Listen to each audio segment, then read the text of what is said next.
तो सबसे पहला और सबसे इम्पोर्टेंट चीज ये है कि what are the types of poverty. तुम लोग मेरे को बताओ ना जरा।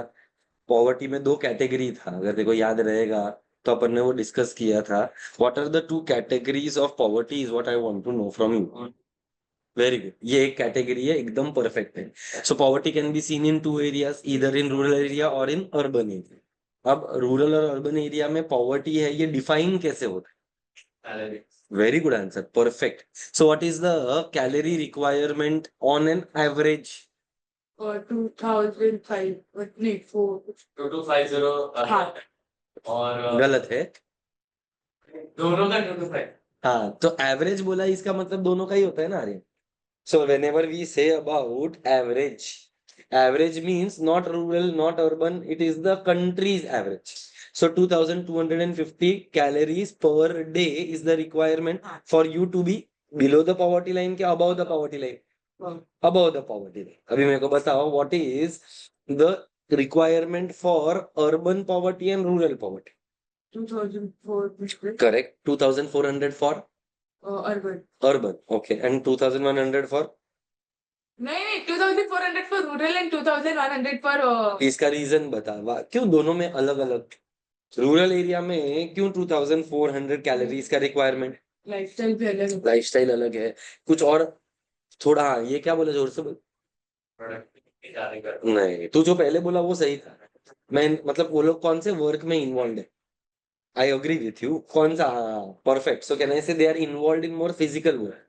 So because the work in rural areas is more physical, the calorie requirement is more. Urban area में जब ये लोग काम करते हैं तो दे डू फिजिकल वर्क ज्यादा के मेंटल वर्क ज्यादा? मतलब मेरे को मेंटल बोल रही है तू? नहीं, हाँ, मतलब कहना ऐसे टीचिंग है या जो भी प्रोफेशनल्स होते हैं जो एजुकेटेड होते हैं, वो लोग जो काम में इन्वॉल्व होते हैं वो ज्यादा फिजिकल नहीं होता है, ज्यादा मेंटल होता है, इसके लिए कैलोरी का रिक्वायरमेंट थोड़ा सा कम रखा हुआ है। So I repeat as Aryan rightly, चलेगा ना? पक्का ना? नहीं तो एडिट। नहीं हाँ, नहीं नहीं, मतलब वो अभी यार मेरा नेचुरल फ्लो है ना, और वो ऐसा इसके लिए। सो आई ट्राई नॉट टू। नहीं ऐसा नहीं यार, मतलब छोड़, जान भी क्या ही बोलूं मैं तेरे को। सो हाँ, fill in the blanks, dash. तेरे को से डैश बोलता हूँ। तो कहने से हम लोगों ने जब बोला urban poverty, rural poverty, it is on the basis of calorie consumption. Calories requirement in rural areas is 2400 calories, whereas urban area में रिक्वायरमेंट इज 2100 कैलोरीज।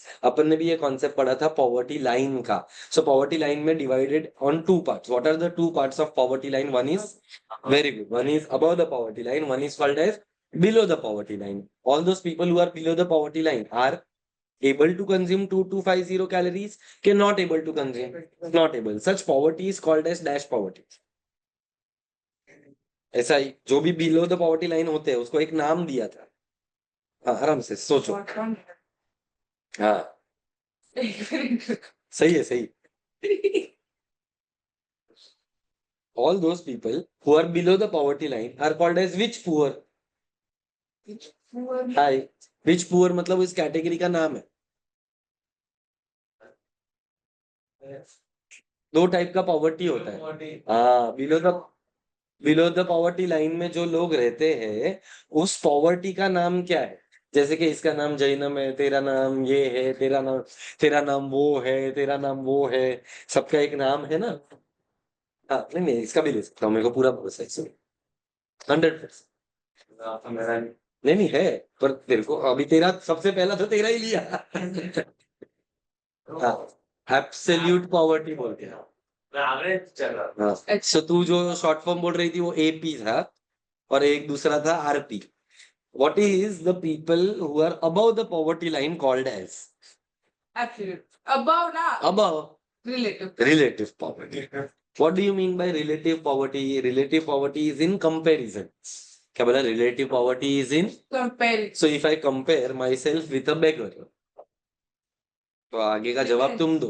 Difference है. जवाब तो मैं कौन है? मैं कंपेरेटिवली रिच है, थैंक्स। और कहना है इसे कि जो दूसरे है वो कंपेरेटिवली, जो बेगर है वो comparatively poor. So absolute poverty is on the basis of calorie consumption. Relative poverty is always in comparison with the other party. Are we clear with that? Sure हो तुम लोग? इसमें अपन ने बात किया था अबाउट एक्सपेंडिचर ऑल्सो, कि अब ये तो तूने जो अब अबव पॉवर्टी और बिलो पॉवर्टी या एब्सोल्यूट पॉवर्टी और रिलेटिव पॉवर्टी कौन से बेसिस पर जवाब दिया, क्या ले, वैसे ही एक्सपेंडिचर कितना होना चाहिए।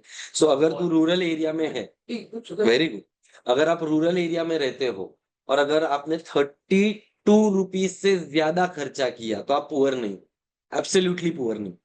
But if you are not able to spend 32 rupees a day, कितना रुपीज अ डे, तो 32 इंटू 31 कर,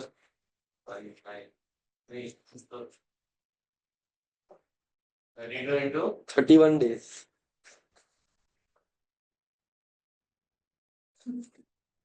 मैं बता देता हूँ तेरे को, 972, 30 डेज किया रहेगा ये लोग।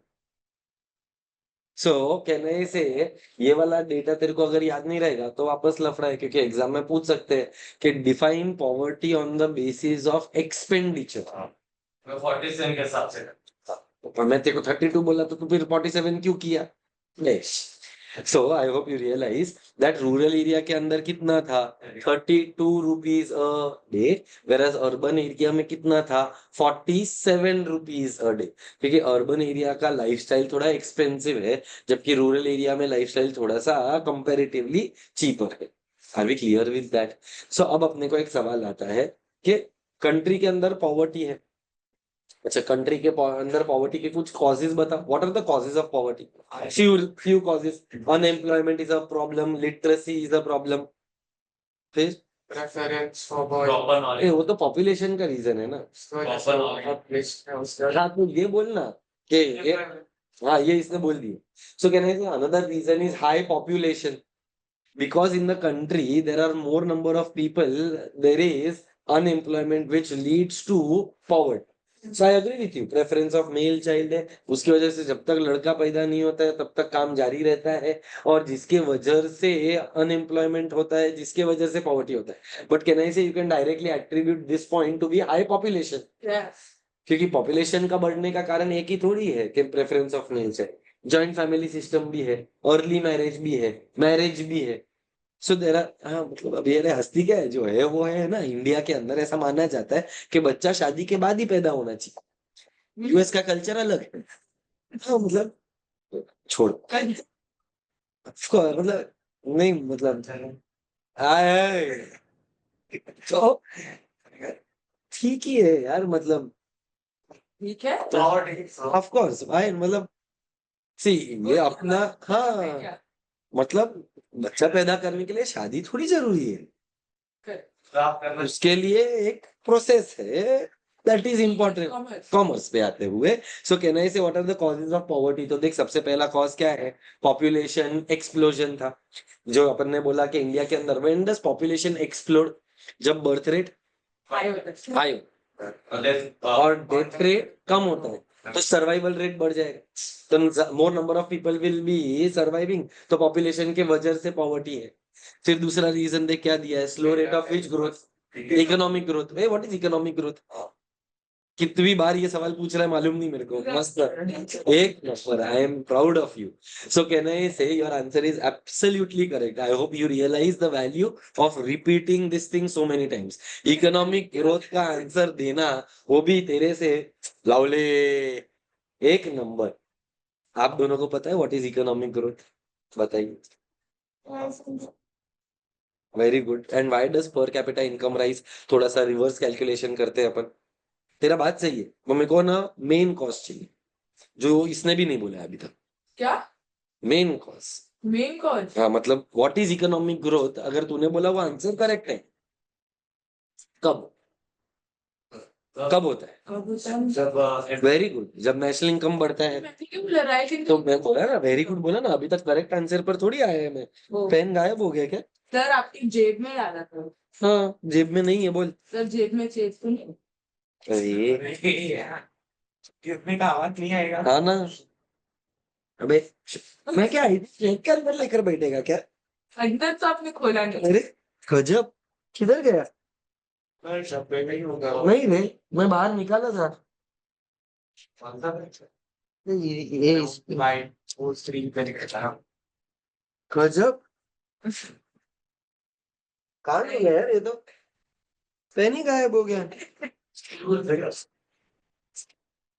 अरे यार ये मैग्नेट वाला लैपटॉप के चिपका देते हैं आप यार। हाँ तेरी बात सही है बेटा, पर फिलहाल मैंने चिपकाया नहीं। अब ना चिपकाने के वजह से, अरे अब भी था मेरे कह रही थी आपने लास्ट टाइम अंदर डाला था आपके जेब में, मेरे से इधर, इधर डाला था। तो इधर है कि नहीं, खाली है। अरे चाबी और चिल्लर दोनों है। फिर क्या है यार? भगवान, पेन गायब हो गया, मेरा लैपटॉप फॉल्ट। नीचे गिरा है क्या? सर एक तो ये बेंच इतनी छोटी मेरे दिखने में नहीं होता। नहीं बेटा, बेंच बराबर है, आगे का स्टेटमेंट मैं भूलना नहीं चाहता है। इतना गावत पेन गायब हो गया, बोल इन्हें कौन चोरी किया रे? आपको लगता है हम करेंगे? हम वो चुप भी करेंगे। पेन, क्या करेगा तू इस पेन का? सुना तो मैं लड़की हूँ जो।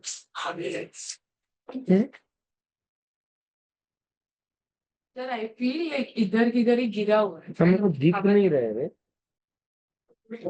मैजिक हुआ। I'm wondering how did the pen go? मैंने निकाला था, इधर रखा था। मैं बोल रहा हूँ पेशेंस से। अरे नहीं, ऐसे क्या बात कर रहा है आर्यन, मतलब आई डोंट फील लाइक इधर जो गैप है जो हमें दिख नहीं रहा उधर होगा। ये भी ट्राई कर ही लेते हैं। नहीं है।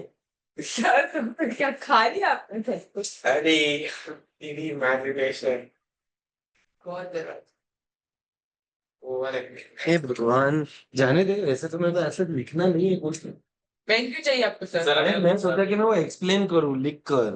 तो सर आप हाथ को you don't have any sir आपने चार्जर निकाला था तब कहाँ रखते थे? बैग में रहेगा, ऐसा लग रहा है तुझे? बैकअप नहीं है मतलब सर उसके पास दो पेन चाहिए। अरे बैकअप थी नहीं है पेन का है उसकी तो है बैकअप लेके आऊँ बाद में ये। देखा, बोला ना। मैं बैकअप खोलूं? चार्जर निकाल के लिए चार्जर निकाल के ना कर दिया। हे भगवान, वही मेरा आप पे है कहाँ रे तू?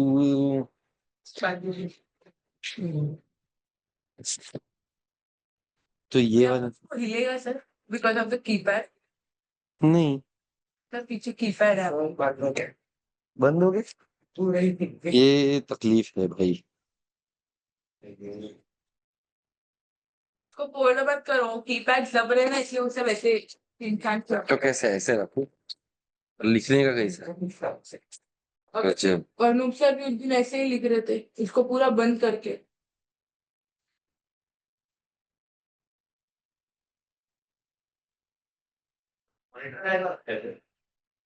Good question. देख बेटा, I am not a technical गाय।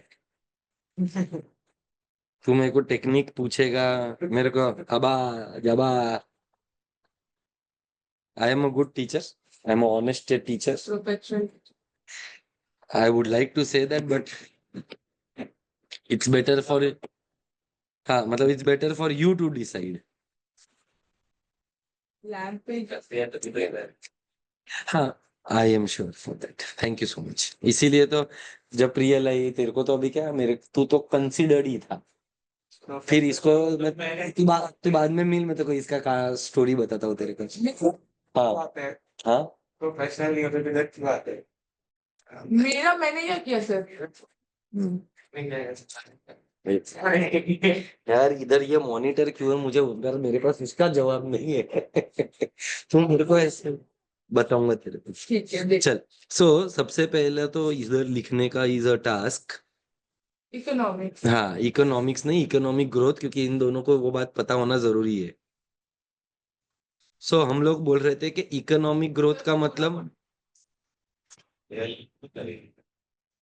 लगेंगे बेटा लगेंगे, थोड़ा टाइम दे, ऊपर लग गए। इसके वैसे क्या चलो अच्छा आज सेटअप हो जाए। यस, तो आपने मुझे एक आंसर दिया कि इकोनॉमिक ग्रोथ में क्या होता है, there is a rise in per capita income. फिर आपने बोला कि सर पर कैपिटा इनकम क्यों बढ़ता है, because there is a growth in national income. अब एक और स्टेप ऊपर जाकर बताना है कि नेशनल इनकम क्यों बढ़ता है। नहीं, प्रोडक्शन बढ़ता है। सो कहना इसे इकोनॉमिक ग्रोथ का मतलब होता है कि there is a rise in output. जब भी देश के अंदर आउटपुट बढ़ता है तो नेशनल इनकम बढ़ेगा ना। अभी तू समझ प्रिय, नेशनल इनकम बढ़ने के दो रीजन होते हैं। तो क्या दो रीजन हो सकता है? एक तो आउटपुट और दूसरा राइज इन प्राइस। क्योंकि national income is the money valuation of all the goods and services.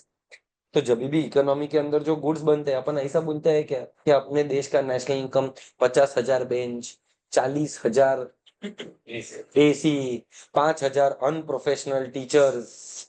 हाँ ओके ऐसा नहीं होता है ना। नहीं होता है। So it is the value that we create no. So for example ये एक बेंच है, वो जो बेंच का वैल्यू है उसको मल्टीप्लाई करेंगे विथ इट्स प्राइस। जो सर्विस हम लोग क्रिएट कर रहे हैं उसको हम लोग मल्टीप्लाई करेंगे विथ इट्स प्राइस। सो जब ऐसे सब चीजों को हम लोग मल्टीप्लाई करते हैं तो नेशनल इनकम मिलता है। So I repeat my question, national income बढ़ने की कितनी वजहें हैं? दो। दो। पहली वजह क्या है? Right output output. और दूसरी वजह क्या है? Rise in price. National Right, अरे right, हाँ, right. नेशनल इनकम बढ़ता किसकी वजह से? नेशनल इनकम की वजह से। सॉरी सस्ते नशे। कहने से अब बेटर क्या है, किसके वजह से नेशनल इनकम बढ़ना चाहिए? नेशनल इनकम प्राइस के वजह से बढ़ना चाहिए कि नेशनल इनकम आउटपुट के वजह से बढ़ना चाहिए? Output. And that is the reason why we say that economic growth is the rise in output. अब तू ही मुझे सोच के बता, अगर इकोनॉमिक ग्रोथ कम है तो आउटपुट कम है। आउटपुट कम है तो एम्प्लॉयमेंट कम तो पॉवर्टी कम। कम, ज्यादा नो वही तो मैं पूछ रहा हूँ। हाँ पॉवर्टी कम कि पॉवर्टी ज्यादा? पॉवर्टी ज्यादा सो कहना है पैसे तो यार, तो वही तो मेरे को जानना था ना कि भाई जो मैं बोल रहा है वो तुम अंधा फेस वैल्यू पर बिलीव कर रहे हैं। So I hope you understand that there is something called as population explosion वाला point, economic growth वाला point, next वाला unemployment and underemployment. What is the difference between unemployment and underemployment? ये क्या बोला तू? unemployment मतलब पॉपुलेशन ज्यादा है, कुछ डेफिनेशन चाहिए। अनएम्प्लॉयमेंट का मीनिंग चाहिए था मेरे को। अनएम्प्लॉयमेंट मतलब मुंबई, व्हाट नॉनसेंस। नहीं नहीं, गलत है। मतलब इंजीनियर को जाने वाले तो ये अनएम्प्लॉयमेंट है। अंडर एम्प्लॉयमेंट है।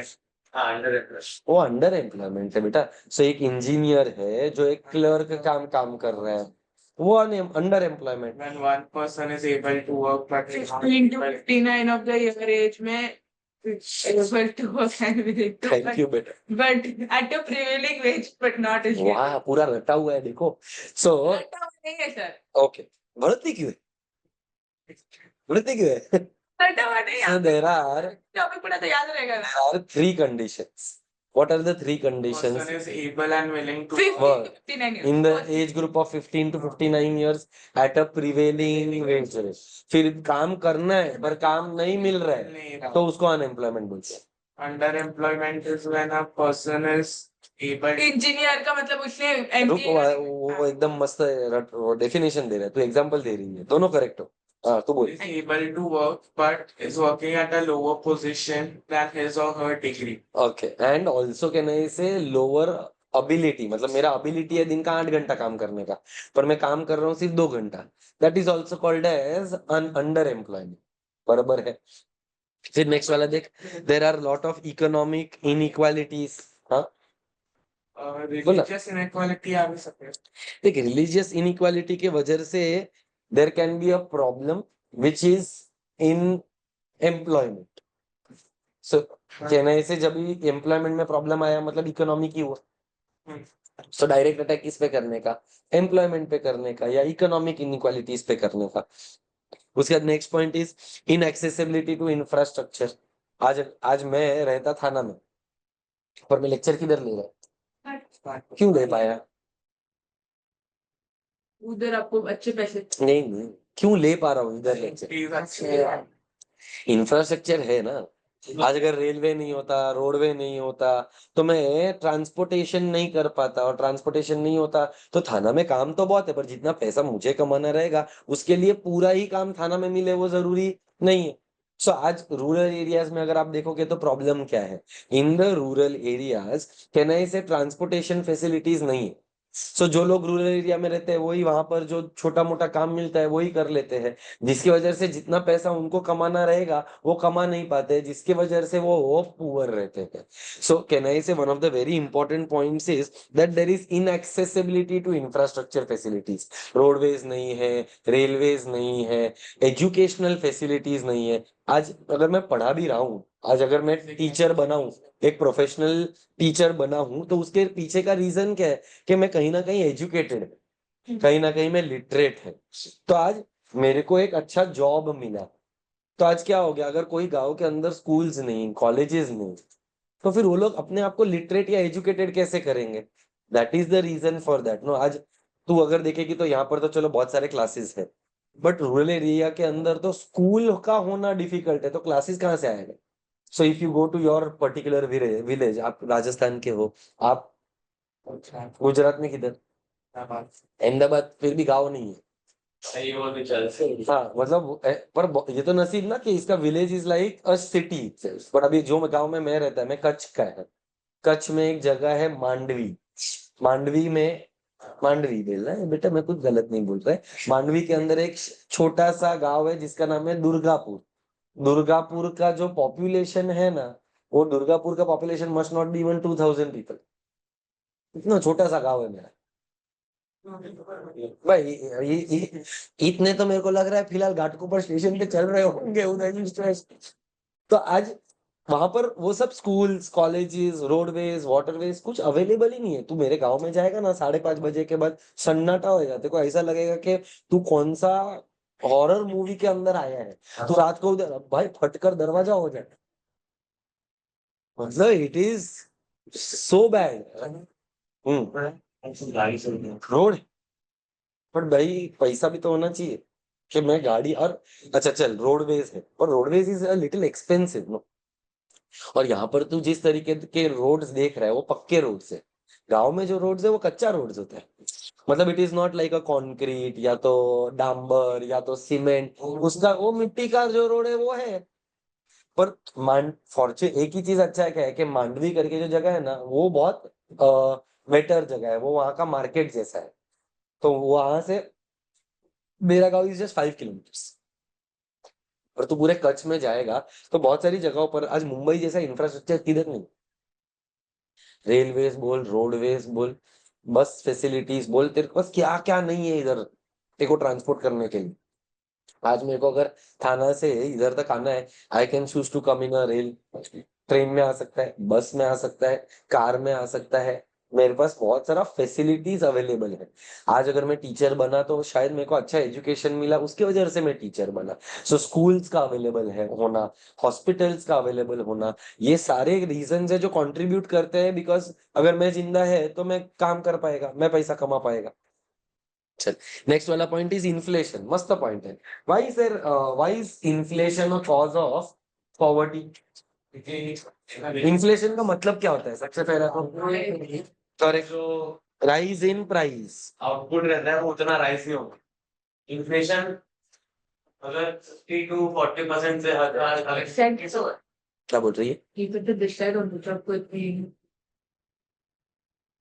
ये? ऐसा नहीं होएगा। फूड आइटम, ऐसा आइटम है इंक्रीज, मतलब जो उसका ग्रोथ है वो तो इन्फ्लेशन का पहले तो मेरे को, इन्फ्लेशन का मेरे को मीनिंग बताओ। Rise in general prices. Correct.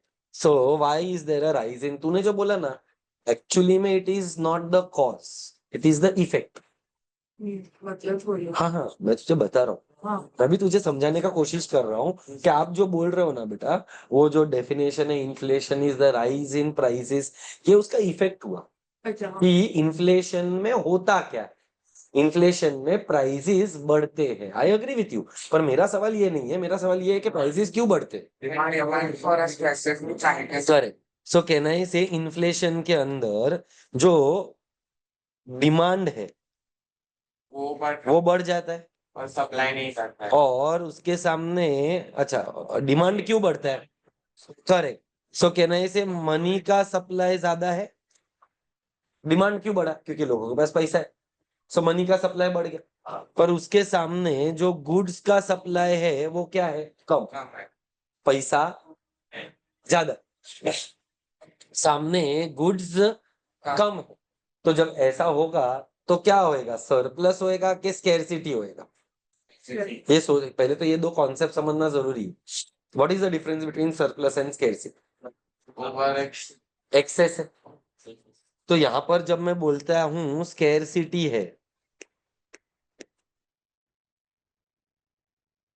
किस चीज का स्कैरसिटी है? फूड। करेक्ट। सो मैं जो सरप्लस और स्कैरसिटी का बात कर रहा हूँ, पैसे के पॉइंट ऑफ व्यू से नहीं बात कर रहा हूँ, गुड्स के पॉइंट ऑफ व्यू से बात कर रहा हूँ। सो जब खरीदने के लिए लोग हैं, खरीदने के लिए या खरीदने के लिए पैसा है पर माल नहीं है, तो प्राइस क्या होगा? बढ़ेगा। बढ़ेगा। सो कहना से स्कैरसिटी के अंदर जो प्राइसेस होते हैं वो बढ़ जाता है, और प्राइसेस बढ़ने के वजह से जो वैल्यू ऑफ मनी है वो क्या हो जाएगा? कम। What is value of money? कहना से वैल्यू ऑफ मनी मतलब खरीदने की क्षमता, परचेज। क्या बात है, एक्सेलेंट आंसर। कहना से value of money is nothing else but your Purchasing power. Purchasing power. तो मुझे एक बात बता, जब प्राइस बढ़ता है तो परचेजिंग पावर बढ़ जाता है कि कम हो जाता है? तो अब फॉर एग्जाम्पल, पहले कोई चीज थी जो 5 रुपए में बिकती थी, आज वही चीज अगर 7 रुपए की हो गई, तो कहने से मेरा ओवरऑल एक्सपेंडिचर बढ़ जाएगा, तो मेरा परचेसिंग पावर कम हो जाएगा। I give you a small example of value of money या परचेसिंग पावर। आपका नाम Jinal, right? So for example Jinal, अगर मैं तेरे को पूछूं तेरा इनकम 100 रुपीज है, कितना रुपीज है? 100। चॉकलेट है, उस चॉकलेट का प्राइस है ₹10। तो कितना यूनिट्स का demand? QD is quantity demanded. क्या बोला? QD is quantity demanded. ये अपने नोट्स में है ये वाला एग्जांपल, जब अपन ने चैप्टर नंबर 1 पढ़ा था तभी। ये मैं इनके लिए खास कर रहा हूँ क्योंकि इनको नहीं पता ये चीज। सो प्राइस 10 रुपीज था, तो आपका परचेसिंग पावर के हिसाब से कितने यूनिट्स खरीद सकते हैं? 10। कैसे आया 10? कैसे किया? मतलब सर अपना बजट 100 रुपया। Income divide. हाँ, तो अब मैं तो सिंपल बोलता हूँ, मेरे को मैथ समझता नहीं है। मैं, मेरा सिंपल लॉजिक है, मेरे पास है कितना? 100। एक का प्राइस कितना है? 10। तो मैं 100 रुपए में कितना खरीद सकता है ये मेरे को समझ में आता है। कहना ऐसे I can purchase how many units? तो कहना ऐसे my purchasing power is 10 chocolates when the price is 10 rupees and my income is 100। बराबर। इनकम अभी भी 100 है, सपोज कर अगर प्राइस 20 रुपीज हो,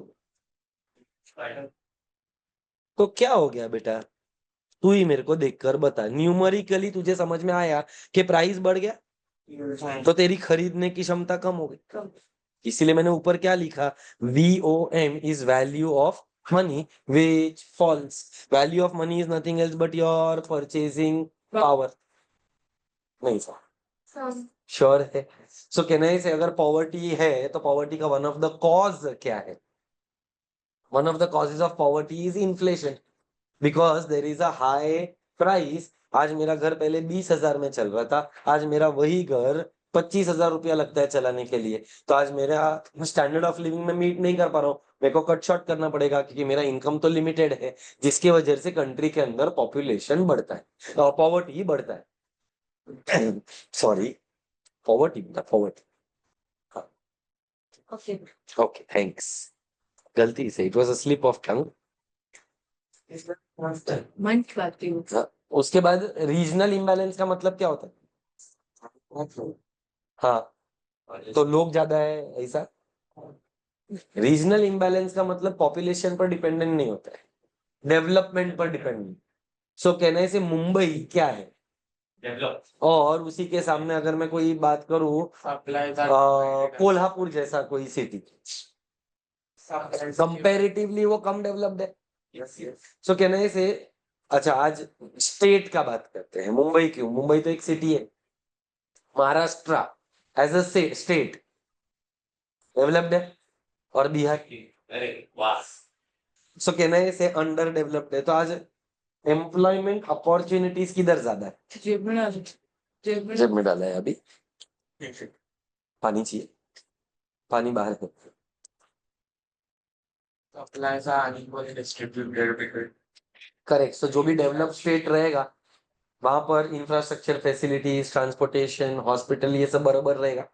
जो अंडर डेवलप स्टेट रहेगा वहां पर इतना सारा फैसिलिटीज अवेलेबल नहीं रहेगा, तो लोग क्या करेंगे? अंडर डेवलप से डेवलप में माइग्रेट करेंगे। not as good. Correct.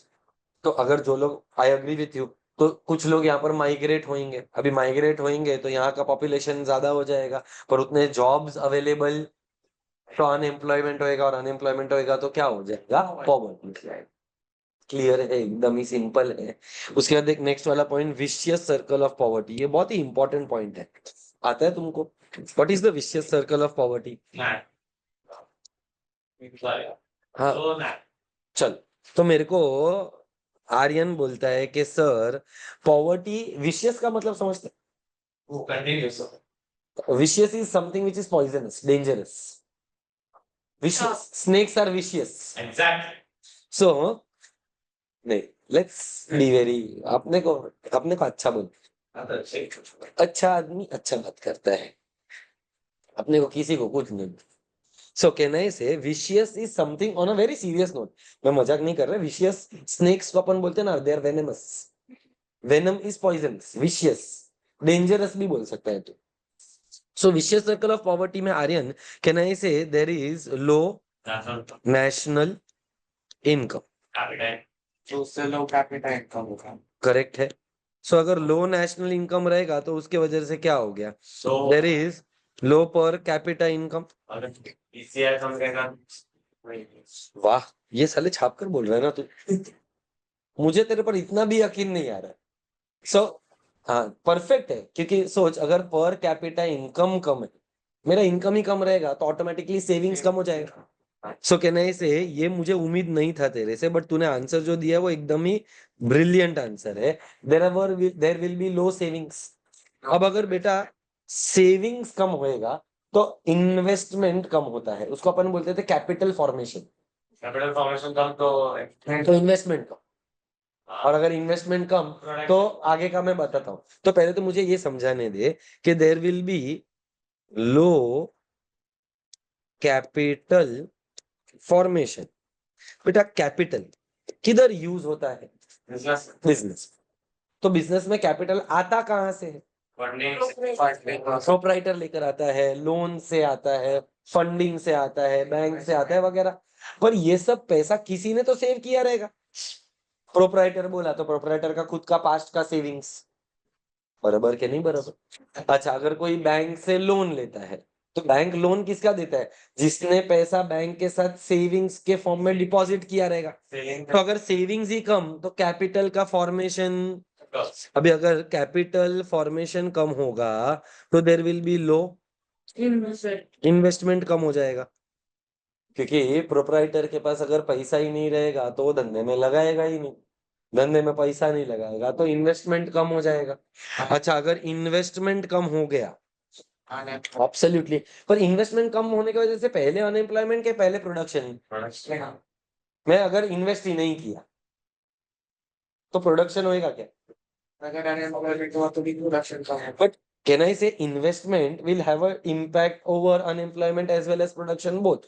So can I say that जब भी हम लोग बात करते हैं about investment, there will be low amount of production, and because there is low production, there will be low employment. More unemployment. Correct, more unemployment. और अगर मेरे को लो ही वर्ड यूज करने का रहेगा तो मैं क्या करेगा? लो एम्प्लॉयमेंट। तो तू मेरा पॉइंट ऑफ व्यू समझ लो, तू बोल रहा है वो गलत नहीं है, बट मैं क्या समझाने का कोशिश कर रहा है कि अगर बिजनेसमैन इन्वेस्ट ही नहीं करेगा तो प्रोडक्शन नहीं हो, और अगर प्रोडक्शन नहीं होएगा तो मुझे काम नहीं मिलेगा। मेरा पॉइंट ऑफ व्यू वैसा है, और विशियस सर्कल का पॉइंट ऑफ व्यू ये। सो अगर लो एम्प्लॉयमेंट रहेगा तो there will be low national income, and this is the vicious circle of poverty. अब देख, ये घूमता ही रहेगा, यहीं का यहीं घूमता रहेगा। तो अगर ये विशेष सर्कल ऑफ पॉवर्टी को तोड़ना है तो इसमें से कोई तो एक ऐसा चीज है जो अपने को क्रैक करना पड़ेगा। और अगर नेशनल इनकम से ही स्टार्ट करूं तो सोच, अगर नेशनल इनकम बढ़ रहा है इसका मतलब पर कैपिटा इनकम बढ़ेगा, इनकम बढ़ेगा तो लोगों का सेविंग्स भी बढ़ेगा, सेविंग्स बढ़ेगा तो कैपिटल फॉर्मेशन बढ़ेगा, कैपिटल फॉर्मेशन बढ़ेगा तो लोगों का इन्वेस्टमेंट बढ़ेगा, इन्वेस्टमेंट बढ़ेगा तो आउटपुट बढ़ेगा, आउटपुट बढ़ेगा तो नेशनल इनकम बढ़ेगा। Are we clear with that? Are you sure? Very important.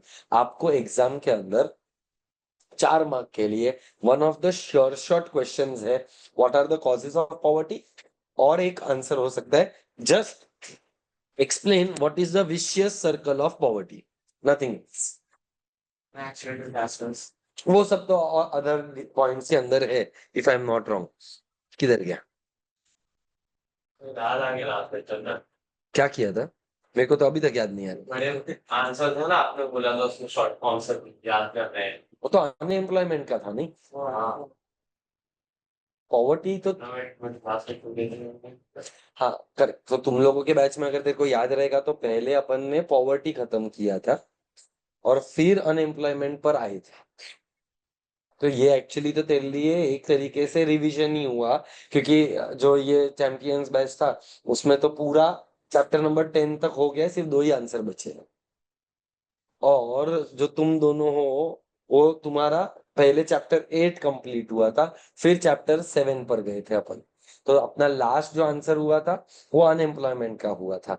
Poverty तो उसके भी पहले हो गया था, क्योंकि तुम लोग को इसको शायद यूनिट टेस्ट में पॉवर्टी चैप्टर था इसके पहले वाले एग्जाम में।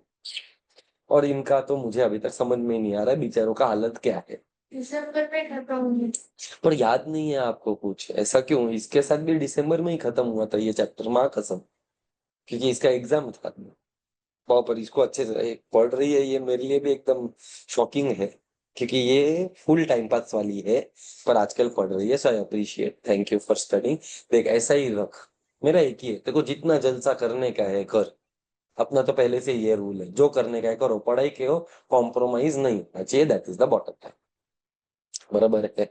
अब ये सारा हो गया पॉवर्टी के रिलेटेड। तुम मुझे बताओ पॉवर्टी में मैं और कुछ तुम्हारा हेल्प कर सकता हूँ क्या? एक बार गो थ्रू करो, मैंने इंपॉर्टेंट वाला आंसर कर दिया है ना। समझाने के लिए। हाँ ऑब्वियसली, और क्या, मिटा तो नहीं सकता हूँ मैं मेरे खुद को। देख बेटा, जाने वापस। 40। हाँ है ना, बोल। Kona marks. 9 5. Out of good, can be 20 to 23 easy. वो लॉन्ग आंसर जो मैंने थोड़ा सा, क्योंकि आई थिंक तेरे को लर्निंग वाला पार्ट तेरे को बोर होता है थोड़ा, तेरे को समझ में आ जाता है पर थियरी पार्ट बार आप चुक जाते हैं मेरा। हाँ। और जो लॉन्ग आंसर्स होते हैं ना उसमें थोड़ी प्रॉब्लम है। तो फिर अपन प्रैक्टिस करना चालू करते हैं उसका।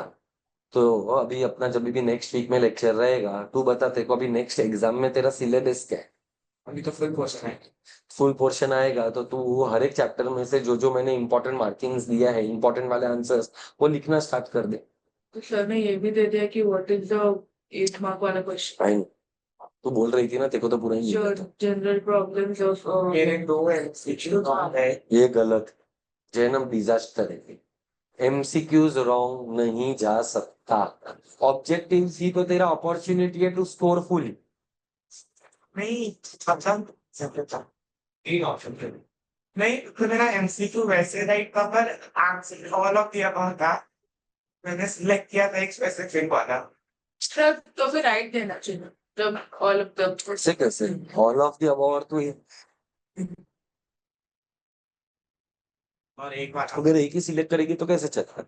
ये भी है, ये भी है, ये भी है, एनी ऑफ द अबव थोड़ी है, तो ऑल होना चाहिए, विच correct. Most appropriate answer.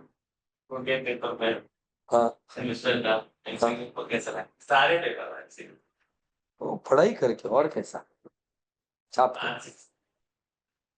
Match use किया। As usual to and some one word. Probability बोल रहे हाँ, प्रोबेबिलिटी का फॉर्मूला यूज कर गया है। तुम का बोले हमको कौन नहीं समझ में आया। ये तुम लोग, I just want you to go through features of economy of Maharashtra, the economy of Maharashtra chapter है, फोर्थ वाला। इकोनॉमी ऑफ महाराष्ट्र में एक है, and the general problems of poverty क्या अनएम्प्लॉयमेंट। मतलब एक 4th चैप्टर से है, एक 5th चैप्टर से। परफेक्ट। तो he has made us this 2 answers mark in our notebook and he has also made us that बोल के ये शॉर्ट तुम लोग पढ़ लो, बराबर। ये तो आने ही वाला है in the 8 Correct. Mark question, because उनका मेन गेम इज 8 मार्क का क्वेश्चन, बाकी तो इस लाइक मैं चिंदी चिंदी दे दूंगा। मतलब हाँ, मतलब 8 मार्क्स का 8 marks will make almost unit test का बोल रही है ना तू? ओके। यूनिट टेस्ट में तो तो फाइनल में तो और क्वेश्चंस होंगे, सिर्फ इतने ही नहीं होंगे। पेपर ही दे दो। हाँ ना। फाइनल मतलब फॉर नाउ ही से कि ये तुम लोग एक बार देखो कि ये इम्पोर्टेंट है एग्जाम पॉइंट ऑफ व्यू से। इन द एंड जैसे हम लोग आगे आगे जाते रहेंगे ही गिव द एंटायर फाइनल पे मतलब इम्पोर्टेंट क्वेश्चन देते जाएंगे एक एक करके। एमसीक्यूज देते हैं, he gives the short question. ये लोग को दे ही देते। आप पर नहीं अभी तक तो नहीं, बंद, in the making. So till that time I'll be sharing the timetable as I have been doing all these days. कल का भी है ना अकाउंट्स का लेक्चर रहेगा, अनूप सर का रहेगा। हाँ, so tomorrow again final accounts will be continued है। रीजन बीइंग कि फाइनल अकाउंट्स कभी एग्जाम में आ जाएगा, रियलाइज नहीं होगा, फिर लास्ट मोमेंट पर मेरे को भगाने का नहीं है। इसके लिए मेरे लेक्चर का फिलहाल कोई रिक्वायरमेंट भी नहीं लग रहा है मेरे को, क्योंकि तुम लोगों के साथ ऑलमोस्ट सब, इसके साथ तो सब कुछ हो गया है पढ़ के, तुम दोनों को बचे हो और इनका भी पढ़कर तो हो गया है। तो नेक्स्ट वीक में जो भी रहेगा, नेक्स्ट वीक में can be start with chapter number 9। पेक्षा आर्य भी तो है। तो अभी उसका तो ये वाला उसको अलग से पढ़ाना पड़ेगा मेरे को लगता है। प्रेक्षा आर्या का पॉवर्टी वाला चैप्टर नहीं हुआ। कॉलेज थैंक्स, बोला था उन्होंने।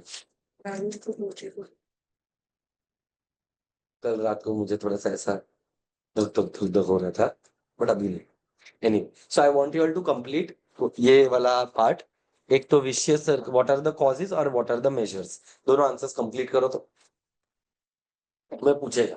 हाँ बोलना भाई। बारिश वाले पार्टी में क्या अभी जूम की मम्मी को सामने एनिवर्सरी से मतलब बाहर जाएगा। सही बात, पर जूम मिस नहीं कर। देख, या तो ऑनलाइन या तो ऑफलाइन, तेरे पास दो ऑप्शन है।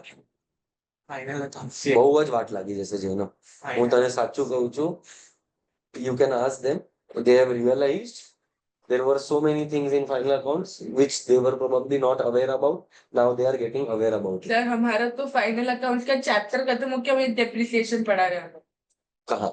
कॉलेज में। और मैं वो कुछ नहीं समझा उसे। फाइनल अकाउंट्स है ना, फाइनल अकाउंट्स है ना, तेरे को 12th में भी आएगा और तेरे को सीए फाउंडेशन में भी आएगा। तो और उसका बेस अगर क्लियर नहीं रहेगा ना तो बहुत डिफिकल्ट होएगा बेटा। और see, I know Anup sir, plus he is a chartered accountant, तो what happens is he exactly knows. हाँ, पॉइंट ऑफ व्यू बहुत इंपॉर्टेंट है ना बेटा। क्या सीए के एग्जाम के पॉइंट ऑफ व्यू से पढ़ना है, तो आज मेरा वो एक बहुत इंपॉर्टेंट पॉइंट है जो तुम लोगों को समझना जरूरी है कि भाई तुम लोग अभी लेक्चर्स मिस नहीं कर सकता। कोई बात, सो नो प्रॉब्लम, तू ऑनलाइन लेक्चर अटेंड कर ले, अगर ऑनलाइन भी नहीं होता है तो रिकॉर्डेड कर लेना, पर कर दो। वीडियोस तो आ ही रहा है, आई होप अभी भेजा था ना ग्रुप के अंदर, तो 2 ही तो हुए लेक्चर्स, 3 हुए टू बी ऑनेस्ट, बट हमारा सेशन तेरा एग्जाम पॉइंट ऑफ व्यू से तो सब कुछ हो चुका है, तो मैंने सिर्फ पॉवर्टी रिवाइज करवाया। I want those 2 answers to be completed right now. our teachers are even confused and they are making us also confused कि यूनिट टेस्ट हो भी सकता है, नहीं हो सकता है। पढ़ाई चालू रख बेटा, सिंपल है तो फिर। क्योंकि एक क्लास में they are saying unit test नहीं होगा, एक हम लोग की क्लास में बोलते तुम लोग पढ़ना चालू करो unit test, and same lecture other teacher unit test तो श्योर नहीं है, कैंसिल भी हो सकता है 50 वाले। भाई एक चीज कंफर्म करके बोलो ना उधर। तू ऐसा ही पकड़, मैं तेरे को कंफर्म करके बोल रहा हूँ, तो ऐसा ही पकड़ के चल के एग्जाम पे। मैं तो यही भाई चल रहा है। सोमैया में भी 2 है ना, एक में है और एक में नहीं है। हाँ मतलब एक में नहीं हो रहा है और एक में नहीं हो रहा है, ऐसा बोल रहा हूँ। कोई एक कॉलेज है जिसके अंदर कॉमर्स है और ये आर्ट्स एंड कॉमर्स, ये क्यों ऐसा अलग अलग है? सर कॉमर्स इसलिए क्योंकि इसमें साइंस वाली पर पर दोनों का मैनेजमेंट तो आइडियली है तो केजे। एक कॉलेज के अंदर उन लोग ने एग्जाम रखा है, एक कॉलेज में नहीं रखा है, वो क्या होता है फिर स्टूडेंट को भी बुरा लगता है ना कि साला बोला नहीं उल्टा अच्छा लगेगा पर जिसने दिया उसको बुरा लगेगा ना, मेरा क्यों दिया। वो फिर और मैं फिर उसको भी ऐसा लगेगा ना कि मैं भी आर्ट्स एंड कॉमर्स में ही होती इससे अच्छा तो। अरे एग्जाम तो लेना चाहिए ना, इररिस्पेक्टिव। ये वो है साइंस एंड कॉमर्स में सब सारा मिक्स है। बट एग्जाम्स तो लेना ही चाहिए, बॉटम लाइन है वो। एग्जाम्स के बिना देखो तेरा, देख एजुकेशन में डिस्काउंट लेगा ना बेटा, तो लॉन्ग टर्म में डिजास्टर हुए। See you can not, when you are educating yourself no, you have to understand one thing कि you are the investor and you, पैसा is not at stake, your career is at stake। बहुत important होता है कि तेरा long term vision होना चाहिए कि किस तरीके से पढ़ाई करनी है। आज क्यों अपन ये चैंपियंस बैच चढ़ा रहे मालूम है आर्यन, उसका बहुत बेसिक लॉजिक है। हाँ, एमबीए वो फ्यूचर में, अभी तक तो कुछ नहीं है, वो सब बीकॉम के बाद होता है। तो आज क्यों 11th में ही सीए का पढ़ाई हो रहा है, तो उसके पीछे का लॉजिक समझ। वो रट्टा करते करते क्योंकि वो 11th में भी है, सीए में भी है, तो क्यों 11th में ही नहीं पढ़ लेने का। अच्छा, आज तू अगर देखेगा साइंस के अंदर जो जेई वगैरह होता है, उसके अंदर बच्चे लोग प्रिपरेशन 8th स्टैंडर्ड से स्टार्ट करते हैं भाई, तो लोग आदत और क्लियर नहीं होते। तो आज वो प्रिपरेशन तेरा उतना स्ट्रांग होना, और तेरे को तो नॉलेज ही मिल रहा है ना, तेरा लॉस है कि तेरे को गेन ही है। आज मेरे को अभी ये जो वैल्यू ऑफ मनी है ये सब देखो 11th स्टैंडर्ड में कहीं रिलेटेड भी नहीं है, फिर भी मैं पढ़ा रहा है। उसका बेनिफिट किधर दिखेगा मालूम है, जब तू फ्यूचर में अगर बाई चांस ये कर रहा है तो, नहीं भी कर रहा है तो तेरे पास एक अवेयरनेस तो है। आज इकोनॉमिक ग्रोथ बोला तो कैसे तुम लोगों का आंसर आया कि नेशनल इनकम, पर कैपिटा इनकम, और फिर अपन ने उसको ऐड कर दिया कि it is the rise in output. और ये मैं फर्स्ट लेक्चर से बोल रहा हूँ, देखो याद रहेगा तो chapter number 1, distinguish between economic growth and economic development. Product से बना लो, एक बात से दो बात से। चलो एनीवे अभी बात कम करते हैं, 15 मिनट का टाइम दे रहा है मैं तेरे को, कॉजेस और मेजर्स। अब मेरे को बता, what are the measures to control poverty. Facilities जो कॉजेस थे सो उसका उल्टा कर दो। पॉपुलेशन ज्यादा है तो मेजर क्या है, पॉपुलेशन को कम करो। एक्सेसिबिलिटी टू इंफ्रास्ट्रक्चर कम है तो इंफ्रास्ट्रक्चर को बढ़ाओ, तो वो सारे मेजर्स के अंदर आए। डेवलपमेंट लाओ। करेक्ट है। ग्रोथ कम है तो ग्रोथ लेकर आओ, रीजनल इम्बैलेंस है तो रीजनल बैलेंस लेकर आओ, इन्फ्लेशन है तो कंट्रोल करो इन्फ्लेशन को। तो एकदम सिंपल है, कॉजेज आएगा तो मेजर्स ऑटोमेटिकली आ जाएगा। सो देख यहाँ पर मेजर्स वाले पॉइंट भी है, हाँ मेजर्स वाले पॉइंट भी है।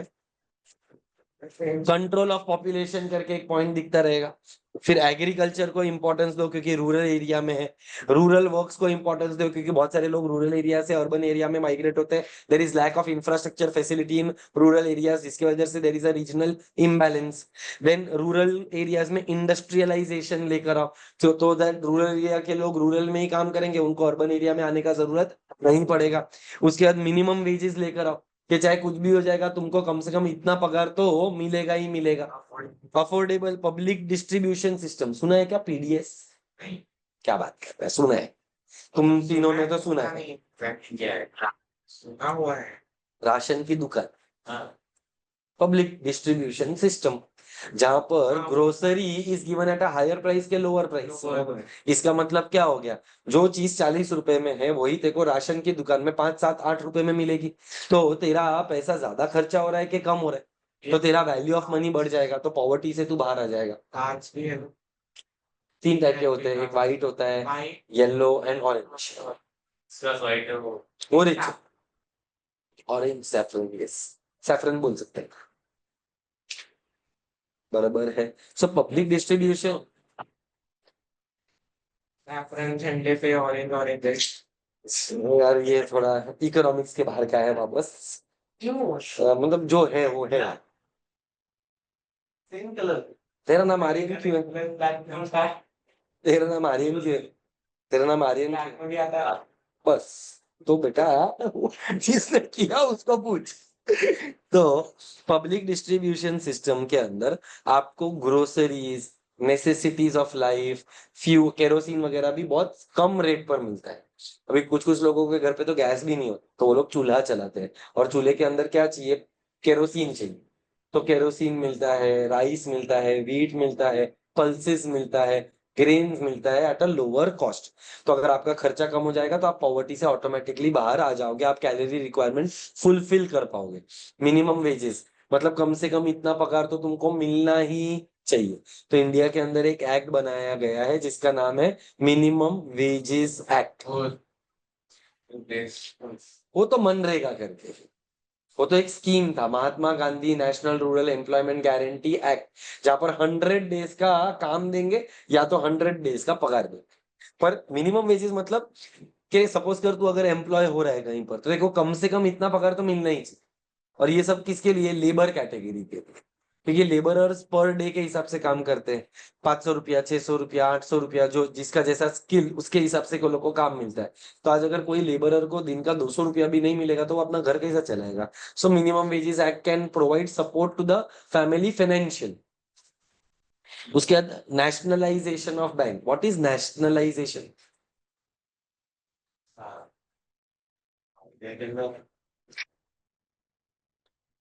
गरीब लोगों को लोन्स दे। वो अलग बात हो गया है, वो उसका पर्पस है। सो प्राइवेटाइजेशन सुने, उसका उल्टा होता है nationalisation. What is privatisation? Selling of available to the public. Privatization out of selling. Private sector या प्राइवेटाइजेशन का मतलब क्या होता है? जो चीज पब्लिक की नहीं है, मतलब इतनी बड़ी कंपनी नहीं है, पब्लिक उसमें इन्वेस्ट नहीं करती। Public sector company is sold to a private sector company is called as privatisation. Ownership, transfer of ownership from public sector to private sector is called as privatisation. Air India, Air India किसका company था? वो आज है। पहले उनका था government. हाँ, तो गवर्नमेंट का था, मतलब पब्लिक सेक्टर का था। अब किसका बन गया? प्राइवेट, तो the process of transferring ownership from private to public. Public to private. मैं अभी वो जो मैं नेशनलाइजेशन समझाना ना, मैं दोनों चीज समझाता हूँ, स्लोली जाते हैं। जब एक पब्लिक सेक्टर कंपनी प्राइवेट के पास जाता है तो प्राइवेटाइजेशन। एयर इंडिया जो गवर्नमेंट का कंपनी था, वो जब हमने रतन टाटा को बेच दिया, प्राइवेट सेक्टर को बेचा, ये प्रोसेस को बोलते हैं privatisation. So the process of selling a public sector company to a private sector is called as privatisation. अभी इसका उल्टा कर, nationalisation. The process of selling a private private sector company to public sector is called as nationalisation. तो banks पहले किसके sector में, किसके पास थे? प्राइवेट। पर प्राइवेट सेक्टर का मेन मोटिव क्या होता है? पैसा का प्रॉफिट। प्रॉफिट। तो अगर प्रॉफिट कमाना है तो वो रेट ऑफ इंटरेस्ट क्या रखेंगे? अभी ज्यादा रेट ऑफ इंटरेस्ट रखेंगे तो पुअर लोग अफोर्ड कर पाएंगे? तो गवर्नमेंट को क्या करना चाहिए? रेट ऑफ इंटरेस्ट क्या करना चाहिए? कम। पर रेट ऑफ इंटरेस्ट कम करने को प्राइवेट सेक्टर को बोलेगा तो वो सुनेगा क्या? तो वो क्या करे? तो उसने क्या, गवर्नमेंट ने क्या किया? गवर्नमेंट ने बैंक ही खरीद ली। So when a public sector company purchases a private sector company, when a public sector का purchases a, private sector. then it is called as nationalization. And when a private sector company is sold to, when a public sector company is sold to private sector, it is called as privatization. So कितना concept याद होना चाहिए? Nationalisation privatisation. Clear है ये? Sure हो? सो मेरे को बता, अगर बैंक्स नेशनलाइज हुआ तो इससे पॉवर्टी कैसे कम होगा? अगर लोग वापस लोन रीपे कर पाएंगे। रीपे नो, लोन ले पाएंगे ले पाएंगे at lower eight a lower rate of interest. Sir. इतना लो दे देंगे, कितना लो? कभी कभी तो देख, आई अग्री, पर थोड़ा कंपेरेटिवली तो पॉवर्टी कम होएगा ना। 12 से 8-9 पे जो भी है, जो भी 15% नॉमिनल चेंज तो आएगा ना। आज गवर्नमेंट कितने सारे लोगों को at very low rate of interest या no rate of interest loans provide करता है। तो आज अगर private sector no rate of interest, चल पैसा ले लो, किधर मिलता है मतलब कैसे? वो डिपेंड करता है कि पर्पस क्या है। आज जैसे कि अगर तू स्टार्टअप कर रहा है तो स्टार्टअप के अंदर गवर्नमेंट तेरे को बहुत सारा बेनिफिट्स दे रहा है, तेरे को टैक्स भरने के लिए मना कर रहा है, तेरे को very low rate of interest दे रहा है, गवर्नमेंट तुझे ऐसा बोलता है कि भाई तुम लोग अपने बिजनेस को एक्सपांड करो, पर आज प्राइवेट सेक्टर इस चीज को अकोमोडेट नहीं करता है। आज जो फार्मर्स को जो लोन मिलता है वो मिलता है very less rate of interest, और जब फार्मर वो लोन को रीपे नहीं कर पाता है तो पूरा लोन माफ हो जाता है। लोन वेवियर बोलते हैं इसको। तेरे को क्या लगता है प्राइवेट सेक्टर वाला लोन्स को वेव कर देगा कि पब्लिक सेक्टर वाला करेगा? फार्मर्स के कितने सारे लोन, 40,000 करोड़ रुपए का फार्मर का लोन, ऑफ कोर्स। तो ये क्या हो गया तेरे लिए, तेरे लिए इंटरेस्ट तो छोड़, प्रिंसिपल भी नहीं भरने। तो सर कौन सी बैंक है? कितने गवर्नमेंट के कितने सारे बैंक्स होते हैं जो लोग फार्मर का लोन वेव कर देते? Of course all banks which are, हाँ। पर वो फिर इसके लिए भी तुझे बहुत करना पड़ेगा। और देख, पहले तो तुझे लोन लेना पड़ता है, लोन पर थोड़ा रेट ऑफ इंटरेस्ट होता है, फिर गवर्नमेंट का ये डिसीजन होता है कि लोन को वेव करना है कि नहीं करना है। तो अगर गवर्नमेंट ने बोल दिया कि जितना भी फार्मर का लोन्स है वो हम वेव कर देंगे, तो तू कोई भी बैंक होते को वेव करना ही पड़ेगा। पर वो कोर्ट में जाओ। नहीं, कुछ भी नहीं, government will bear the cost. Government tax के पैसे से तेरा, फार्मर्स हो ना, हाँ ऑब्वियस फार्मर्स, करो पहले किसकी प्रूफ करना पड़ेगा। जो फार्मर है वो तुझे बताना पड़ेगा। सो यहाँ पर देख पॉइंट क्या दिया, नेशनलाइजेशन। उसके बाद नेक्स्ट पॉइंट क्या है, प्रोग्रेसिव टैक्स मेजर्स। कौन सा tax measures? Progressive tax measures का मतलब क्या होता है? What is a progressive tax? Income tax. Not exact. It is an example. Progressive का मतलब होता है जैसे जैसे इनकम बढ़ता है वैसे वैसे टैक्स भी बढ़ता है। सो आज अगर मेरा इनकम 5 लाख रुपए तक है तो गवर्नमेंट बोलता है टैक्स ही मत भरो, 0%। अभी तो नया भी आएगा 1 आ गया। वो प्रपोज्ड है, वो कल पता चलेगा। आज क्या है, 31 हो गया आज। हाँ okay. So tomorrow is the day of budget. Actually कल लेक्चर रखना चाहिए था, मजा आता था। अपन क्लासरूम के अंदर बजट ही देखते थे। जाने सो नहीं किया है। अकाउंट्स का लेक्चर होगा 7 to 10:15 is the lecture. 10:15, 10:15, 15-20 minute का ब्रेक। इधर किधर? ट्रैफिक ये नाश्ते का सोच रहे हैं क्या? ट्रैफिक मेरे को लगा इधर इडली वाले के पास भीड़ रहता है। ट्रैफिक नहीं। एनीवे सो आई रिपीट, ये हो रहा है ना, फेयर्स पढ़ रहे किसके एयरफेयर ऑटो आएगा कल सब। 23 का 26 हो रहा है एंड टैक्सी का 28 to 31 हो रहा है। So I am coming back to the point of a progressive tax. Progressive tax का मतलब क्या होता है, एज इनकम राइजेस टैक्स का percentage will also rise. So government का टैक्स का सिस्टम होता है। अभी बहुत सारे लोगों को एक गलत फहमी है कि अगर मैंने 30 लाख रुपया कमाया तो क्या वो 30 लाख रुपए पर मेरे को 30% टैक्स भरने का? नहीं। हाँ, लोगों को तो यही लगता है, क्योंकि ऐसा बोलते हैं कि नहीं रे, टैक्स स्लैब्स होता है। सो 0 से लेकर 5 लाख नो टैक्स, 5 से लेकर फॉर एग्जांपल 10 लाख 5%, 10 लाख से लेकर 15 लाख 10%, 15 लाख से 20 लाख 20%, ऐसा टैक्स स्लैब होता है। तो टैक्स कैलकुलेट होता है ऑन द अमाउंट। अभी फॉर एग्जांपल 0 से 5 लाख कोई टैक्स भरना है, तो मेरा 30 लाख का इनकम है तो 5 लाख पे तो टैक्स ही नहीं भरना। तो अब मेरा इनकम कितना है, 20। अब उस 25 में से भी अगर मैं तुझे बोलूं tax slab is 5 lakh to 10 lakh का एग्जांपल, तो कितना लाख रुपया आया 5 से 10 में? 5 आया। तो वो 5 लाख पर मुझे तो 5% भरना। इसको बोलते हैं प्रोग्रेसिव टैक्स। अच्छा, अब मेरा इनकम कितना बचा? 20। नेक्स्ट टैक्स स्लैब क्या है, 10 लाख फॉर एग्जांपल, 10 लाख से 15 लाख कितने रुपए? 5। इस 5 लाख पर कितना भरना पड़ेगा? 10%। समझ रहे हैं मैं क्या बोल रहा है वो? सो ऐसा नहीं होता है कि 30 लाख अगर मेरा इनकम है तो 30% फ्लैट टैक्स रेट नहीं है। 9 लाख होएगा, वो गलत है।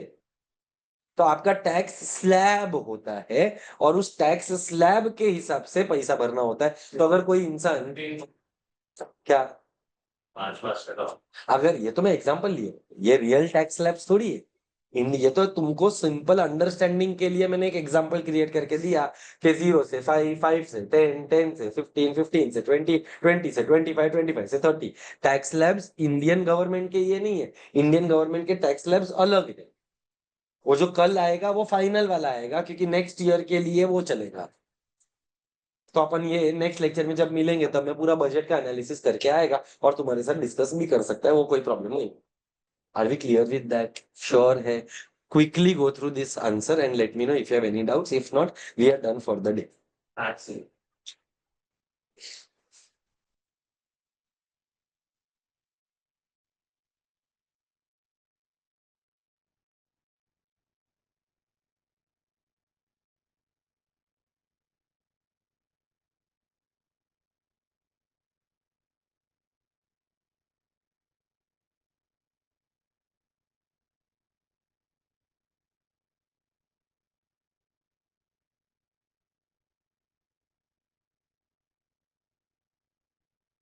कोई भी पॉइंट वापस रिपीटेड चाहिए रहेगा तो मेरे को बोलो। This is more of a revision lecture because सबका ये वाला चैप्टर पढ़ के हो चुका है।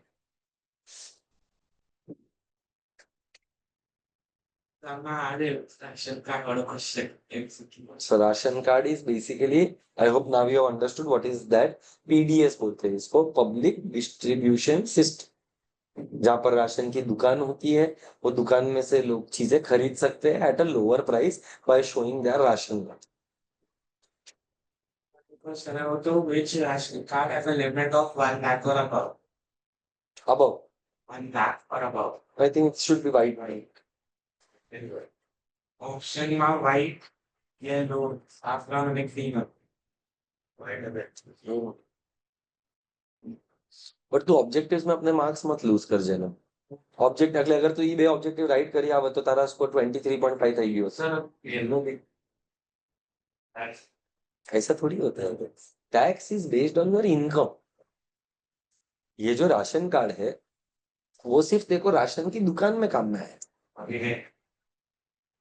It is like an address proof, plus it is a benefit which the government gives to people who are below the poverty line to get things at a lower price।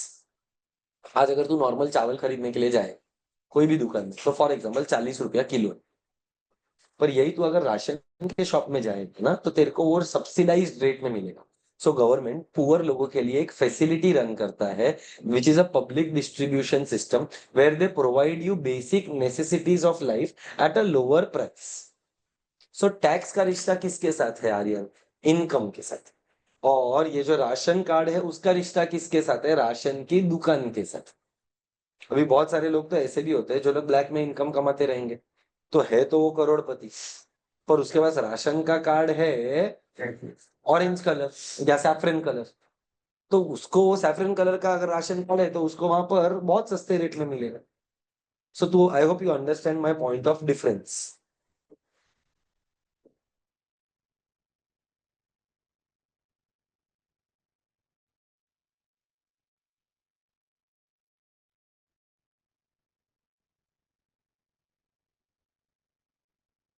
मैं तुम सब लोगों को एक होमवर्क दे रहा है for next class. I want you to write two parts. One, what are the causes of poverty, ये आंसर। और ये चाहिए तो बेटा आर्यन ग्रुप पे ही डाल दे, homework for next class. Right causes of poverty and distinguish between relative poverty and absolute poverty। I repeat, distinguish between relative poverty and absolute poverty. ये दो आंसर्स आप लोग नेक्स्ट क्लास में लिख कर आओगे and I will be very serious and strict on that part, irrespective of who you are and what you are। These three people know, others should also know। मेरे को लिखा हुआ चाहिए, मतलब चाहिए, उसमें कोई कॉम्प्रोमाइज नहीं करेगा। मैं भूल गया, याद नहीं आया, वो काम था, ये काम था, कुछ एक्सक्यूज नहीं चलेगा। I hope I am clear. ये वाला ऑफिशियल इंफा पार्ट है. अरे ऑफिशियल में थोड़ी बात मैं मेरा वाला FIGCCB प्लस ARB। या ARB जो डालने का है जिसमें सब लोग हो। इसमें मैंने आपको ऐड किया। नहीं, मैंने जिसमें तेरे को ऐड किया, क्योंकि जिसमें तूने मुझे ऐड किया, आई विल। तो मैं आपको भेज रहा हूँ। अब मेरे को तो आता है ना। अरे हाँ, ये खाली आठ तक वैसे ही। अरे मैंने जो बनाया है उसमें थोड़ी एडमिन है सिर्फ। आपने जो है ना सिर्फ एडमिन वाले नहीं है, मैंने सब mix। वो तुम लोग का CB वाला ग्रुप रहेगा, उसका जो ग्रुप है वो ARB वाला है। हाँ, पर मैंने ARB का फिर अलग से। यार ये ग्रुप है ना, PAFYJC। उसमें आर्यन नहीं है, वो ARB वाला है, तो उसके साथ अपन ने अलग ग्रुप बनाया। एक और ग्रुप था ना ये लोग जिसमें एलन के स्टूडेंट्स इंक्लूडेड है, फिर प्रेक्षा है। हाँ मतलब अभी उसके पहले वो CB वाला ग्रुप बनाया था, CB प्लस ARB। फिर तू बोला कि मैंने एक और अनऑफिशियल ग्रुप बनाया है, तो मैंने तेरे साथ भी वो एडेड हूँ वो ग्रुप में। तो मैं टाइम टेबल दोनों ग्रुप में शेयर करता हूँ। तो ये लोग के साथ भी एक ग्रुप है, एक आर्यन ने भी ग्रुप बनाया। वो अमन का नंबर होगा, ये बात एक बार क्लैरिटी तो हो अभी। इसमें मैंने आपको डिफरेंट करते जाओ। उसमें भी कहाँ क्लैरिटी है भाई। रुक। उसका जो है ना वो निकालना था। हाँ, मैंने नहीं देखा। ऐसा क्यों? उसको लगेगा मैंने बोला फिर उसको। जैसे ही इतना आया उससे पहले वो तुम तभी निकालते हैं। मैंने पूछा भी उसने बोला नहीं ऐसे ही।